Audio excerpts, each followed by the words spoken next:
Hello বন্ধুরা, welcome to my channel easy English learning and welcome to my another video. বন্ধুরা, আজকে আমরা English গ্রামারের একটা খুব বেসিক কিন্তু খুব ইম্পর্টেন্ট টপিক নিয়ে আলোচনা করব। ইংরাজি গ্রামার শিখতে গেলে যেটা তোমাদের জেনে রাখা খুবই প্রয়োজন।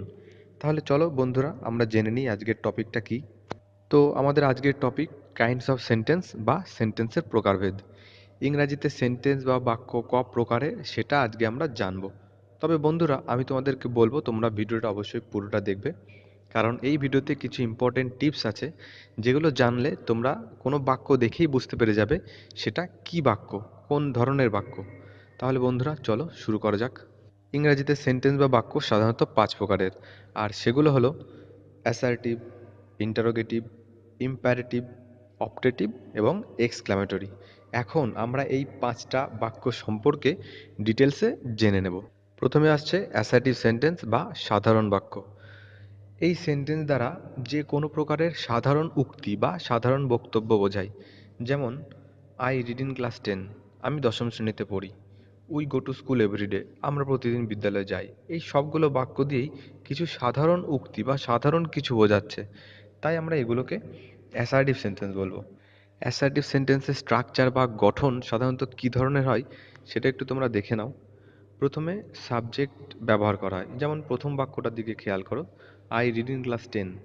আই এখানে সাবজেক্ট, তারপর ভার্ব, রিড বা পড়ি, এটা হচ্ছে ভার্ব, তারপর অবজেক্ট যদি থাকে, যেহেতু প্রথম বাক্যে অবজেক্ট নেই তাই অবজেক্ট বসেনি, আর তারপর রিমেনিং বা অবশিষ্ট যেগুলো থাকে সেগুলো বসে। যেমন এখানে ইন ক্লাস 10, এটা হচ্ছে রিমেনিং। তারপর লাস্ট বাক্যটা বন্ধুরা খেয়াল করো, হি ইজ প্লেয়িং ফুটবল। হিটা হচ্ছে এখানে সাবজেক্ট, ইজ প্লেয়িং এটা হচ্ছে ভার্ব, আর ফুটবল এটা হচ্ছে অবজেক্ট। এখানে অবজেক্ট আছে তাই অবজেক্ট বসে গেছে। এগুলো হচ্ছে অ্যাসার্টিভ সেন্টেন্স।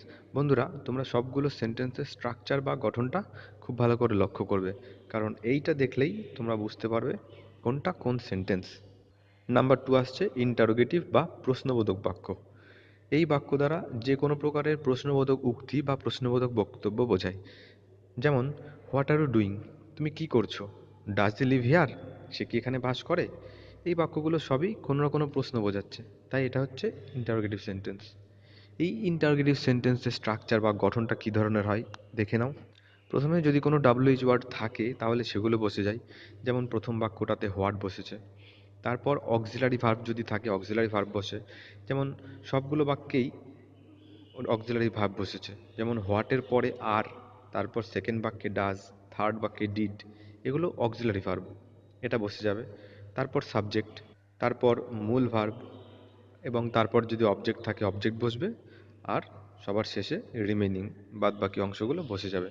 যেমন লাস্ট বাক্যটা তোমরা খেয়াল করো, did you take the pen, এখানে ডিডটা হচ্ছে অক্সিলারি ভার্ব, ইউটা হচ্ছে সাবজেক্ট, টেক হচ্ছে মূল ভার্ব বা মেইন ভার্ব, এবং দ্য পেন হচ্ছে অবজেক্ট। তাহলে ইন্টারোগেটিভ সেন্টেন্সটা বোঝা গেল। এরপর আসছে ইম্পারেটিভ সেন্টেন্স। এই সেন্টেন্স দ্বারা আদেশ, অনুরোধ, উপদেশ ইত্যাদি ধরনের বক্তব্য বোঝায়। যেমন প্রথম বাক্যটা খেয়াল করো, ডু ইট অ্যাট ওয়ান্স, এটা এখনই করো, এটা একটা অর্ডার বা আদেশ বোঝাচ্ছে। Please give me your book, দয়া করে তোমার বইটা আমাকে দাও, এটা একটা রিকোয়েস্ট বা অনুরোধ বোঝাচ্ছে। থার্ড বাক্যটা দেখো, রেসপেক্ট ইয়োর প্যারেন্টস, তোমার পিতামাতাকে সম্মান করবে, এটা অ্যাডভাইস বা উপদেশ। তাহলে এগুলো সবই ইম্পারেটিভ সেন্টেন্সের উদাহরণ। বন্ধুরা, এর স্ট্রাকচার বা গঠনটা দেখে নাও।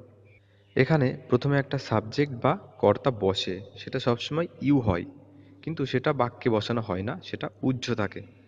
তারপর জেনারেলি বাক্যে যেভাবে হয় সেটা প্রথমে মেইন ভার্ব, তারপর যদি অবজেক্ট থাকে অবজেক্ট, এবং তারপর রিমেনিং পার্টটা হয়ে যায়। এরপর আসছে অপটেটিভ সেন্টেন্স। ইচ্ছা বা প্রার্থনা জাতীয় কিছু বোঝালে অপটেটিভ সেন্টেন্স হয়। যেমন, মে ইউ লিভ লং, তুমি দীর্ঘজীবী হও, এটা একটা ইচ্ছা জাতীয় বা প্রার্থনা জাতীয় কিছু বোঝাচ্ছে।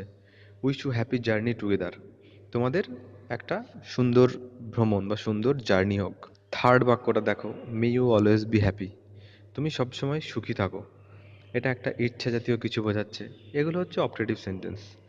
জেনারেলি অপটেটিভ সেন্টেন্সের স্ট্রাকচার বা গঠনটা এই ধরনের হয়।